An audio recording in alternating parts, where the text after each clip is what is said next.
Pada tahun 1965, Soekarno berpidato dengan berapi-api. Dia mengatakan, selama rakyat Palestina masih belum memiliki kemerdekaan, belum dikembalikan hak-haknya, maka sampai saat itulah Indonesia tidak akan mau mengakui kedaulatan Israel, dan bahwa Indonesia akan terus-terusan menolak keberadaan eksistensi negara Israel. Sebuah pernyataan yang tegas, jelas, dan pasti. Dan itu adalah gambaran yang umum tentang bagaimana sikap Indonesia terhadap konflik Israel dan Palestina. Dan bukan hanya pada waktu itu saja, sejak pernyataan Bung Karno yang diucapkan oleh Presiden pertama Indonesia, sampai presiden-presiden berikutnya, dan sampai menlu-menlu berikutnya, itu tidak ada satupun yang mengeluarkan pernyataan atau kebijakan untuk mendukung Israel atau menerima keberadaan Israel. Yang sedikit menyimpang memang Gus Dur. Pada waktu itu Gus Dur ingin menjalin hubungan diplomatik dengan Israel. Tapi menjalin hubungan diplomatik dengan Israel konteksnya sebenarnya juga adalah untuk mendukung kemerdekaan Palestina. Dalam pikiran Gus Dur itu adalah, kalau misalkan kita mau membebaskan Palestina, kalau kita mau membantu Palestina, maka kita harus ngomong, diskusi, berdiplomasi dengan bangsa yang menjajahnya. Kalau misalkan tidak ada hubungan dengan bangsa yang menjajahnya, kita hanya akan memberi bantuan secara sporadis, tidak terstruktur, tidak teratur, tidak ada apa-apanya gitu, tidak ada formalitasnya, karena kita memang tidak memiliki hubungan diplomatik gitu. Nah, itu pikiran Gus Dur. Tetapi lagi-lagi harus digarisbawahi bahwa sikap Gus Dur juga sebenarnya adalah ingin agar Palestina bebas, sama seperti presiden-presiden yang lainnya. Kenapa sikap bangsa Indonesia begitu tegas dan jelas terkait dengan Palestina? Ya, ini bukan hanya terkait dengan masalah agama, tidak hanya terkait dengan masalah ideologis, tapi ini juga terkait dengan rasa senasib sepenanggungan sebagai bangsa yang sedang dan atau pernah dijajah, dan motif historis yang sangat jelas. Jadi gini Baraya, sebelum Indonesia ada, sebelum nama Indonesia dicantumkan petanya dalam peta sejarah, orang Palestina itu sudah berduyun-duyun, sudah berdemonstrasi, sudah berorasi untuk kebebasan Indonesia. Tahun 1944, Palestina belum ada sebagai sebuah otoritas politik, Indonesia belum ada sebagai sebuah institusi politik. Itu orang-orang Palestina di Timur Tengah itu habis-habisan terus-terusan menggelorakan semangat untuk kebebasan Indonesia dari tangan jajahan Belanda. Dan 3 tahun kemudian, pada tahun 1947, ketika tidak ada satupun negara di dunia yang mau mengakui kedaulatan Indonesia, Palestina mengakui. Ketika Palestina sadar bahwa kami belum merdeka, kami belum menjadi sebuah institusi politik, maka orang-orang Palestina itu kemudian mendesak Mesir di Liga Arab untuk mengakui kedaulatan Indonesia, dan itu adalah negara pertama di dunia. Kita mengetahui bahwa negara pertama di dunia yang mengakui kedaulatan Indonesia itu adalah Mesir, yes. Tapi sebenarnya Mesir pada waktu ada agak enggan. Yang sebenarnya ada di balik itu semua adalah orang-orang Palestina. Ya, sampai sejauh itu benar-benar sangat dramatis dan heroik. Tetapi tunggu dulu Baraya, sebenarnya hubungan cinta kasih antara rakyat Indonesia dengan rakyat Palestina itu adalah hubungan yang tidak mewujud, tidak termanifestasi dalam realitas. Yang paling mungkin Indonesia lakukan terhadap orang-orang Palestina adalah dukungan moral, doa, memberikan bantuan, selimut, pangan, dan sebagainya. Ya, hanya sebatas itu. Kita tidak bisa memberikan kontribusi yang lebih. Karena apa? Karena sebenarnya daya tawar Indonesia di dunia internasional juga sebenarnya sangat-sangat lemah gitu. Jadi secara militer kita lemah, secara diplomasi juga kita sangat-sangat lemah. Jangan bilang ada orang yang mengatakan Indonesia kan kekuatan militernya nomor 13 terkuat di dunia. Ya, bukan begitu hitungannya Baraya. Kalau misalkan jumlah penduduk Indonesia adalah yang keempat terbesar di dunia, tetapi kekuatan militernya yang terbesar ke-13 di dunia, ya artinya sebenarnya itu defisit Baraya, bukannya sesuatu yang layak dibanggakan. Dan karena kemampuan diplomasi Indonesia dan kekuatan militer Indonesia itu relatif diabaikan di dunia internasional, maka apa yang bisa kita lakukan terhadap orang-orang Palestina tidaklah memadai untuk bisa menyelesaikan masalah dan konflik yang terjadi di sana gitu. Nah, nampaknya hal inilah yang ingin ditegaskan oleh pemerintahan Donald Trump yang baru terpilih di Amerika Serikat itu. Jadi dia kemarin-kemarin itu bikin semacam prank. Tanggal 19 Januari tahun 2025, dia tuh bikin semacam prank. Dia mengatakan, kurang lebih pernyataannya adalah seperti ini. Pertanyaan yang masih tersisa adalah bagaimana membangun kembali Gaza serta akan direlokasi kemana sekitar 2 juta warga Palestina itu. Untuk sementara waktu, dia garis bawahi ya, untuk sementara waktu Indonesia misalkan merupakan salah satu lokasi yang sedang didiskusikan untuk menampung sebagian dari mereka. Itu kata Pak Witkoff. Pernyataan ini sebenarnya mengandung banyak sekali sentimen dan ejekan-ejekan gitu. Jadi sebenarnya dalam hal ini Amerika Serikat itu kan itu bukan pernyataan resmi. Itu hanya pernyataan dari salah seorang staf Timur Tengah yang ingin menjelaskan bahwa Indonesia mungkin berpotensi misalnya akan diberikan kesempatan untuk menampung pengungsi Gaza sampai 2 juta orang. Sementara sampai Gaza dibangun kembali, kan kurang lebihnya seperti itu. Nah, pernyataan ini adalah tantangan sebenarnya kepada pemerintah dan rakyat Indonesia. Coba buktikan omon-omon kamu selama ini. Kalian itu selama ini menghujat Israel. Kalian selama ini itu mendukung Palestina. Kalian selama ini bersyukur dan nyumpahin ketika Amerika Serikat kebakaran. Dan kemarin-kemarin Prabowo Subianto mengatakan akan menampung anak-anak yatim piatu Palestina di Indonesia. Sekarang buktikan itu. Nah, makanya dia mengeluarkan pernyataan, misalkan Indonesia adalah salah satu. Jadi kan wajar, kalau misalkan Amerika Serikat mengatakan seperti itu kan wajar. Untuk menegaskan, Indonesia bener nggak sih? Atau bohong-bohongan doang? Atau kemarin cuma retorika doang, pengen sok jadi pahlawan? Coba buktikan, kami tawarkan itu. Kan begitu ya? Nah, pernyataan ini sekali lagi ya, tidak resmi. Pernyataan ini dikatakan oleh pejabat yang memang memiliki otoritas untuk mengatakan itu, tapi dia mengatakan di belakang layar sih kurang lebih obrolannya kayak gini. Lalu dilemparkan ke ruang publik untuk mengejek orang Indonesia dan untuk menantang rakyat Indonesia untuk membuktikan dukungan terhadap orang Palestina sampai sejauh mana.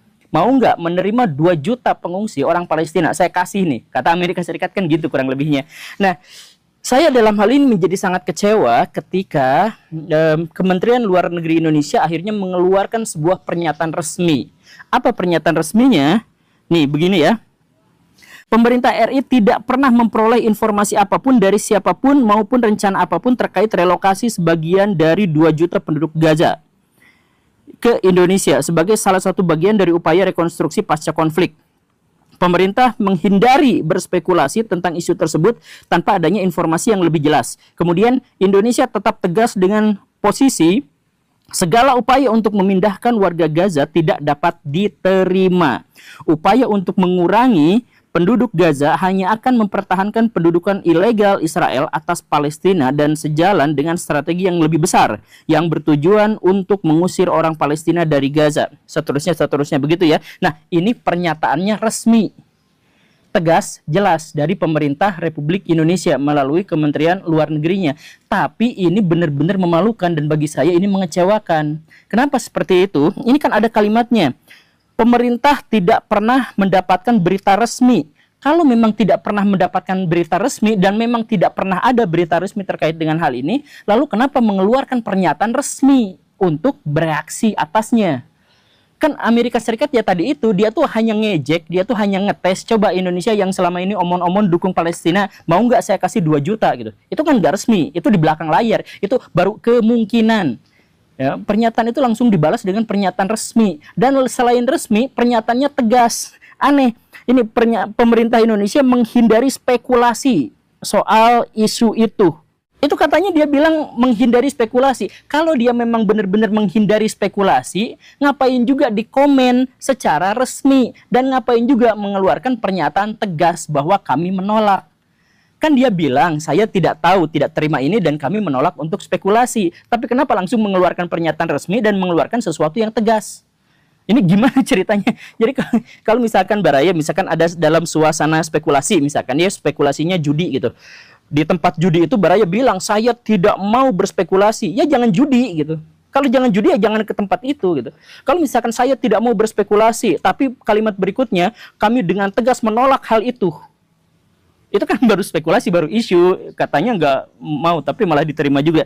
Ini yang anehnya. Kemudian yang berikutnya, Indonesia dengan tegas menolak pemindahan warga Gaza karena itu akan mendukung pendudukan Israel di sana. Ini pertanyaannya, kan di situ dikatakan bahwa untuk sementara, bukan seterusnya. Untuk sementara, kan sekarang Gaza hancur luluh lantak gitu ya. Maka sementara ditampung dulu di Indonesia, nanti dikembalikan, kan begitu. Tapi pernyataan resmi orang Indonesia itu adalah kami menolak mendatangkan pengungsi itu karena justru nanti Israel akan menduduki di situ.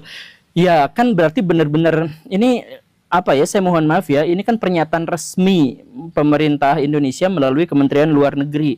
Kok bisa blunder kayak gini? Mereka bilang sementara, tapi Indonesia memahaminya sebagai seterusnya. Itu pernyataan tidak resmi, tapi dibalasnya dengan pernyataan resmi. Kemudian di sana itu hanya spekulasi, hanya kemungkinan. Indonesia mengatakan menolak spekulasi, tapi langsung memberikan jawaban tegas. Artinya apa? Artinya sebenarnya Indonesia nampak sekali ketar-ketirnya, ketakutan kalau memang Indonesia akan mendapatkan 2 juta pengungsi Palestina ke wilayah ini gitu.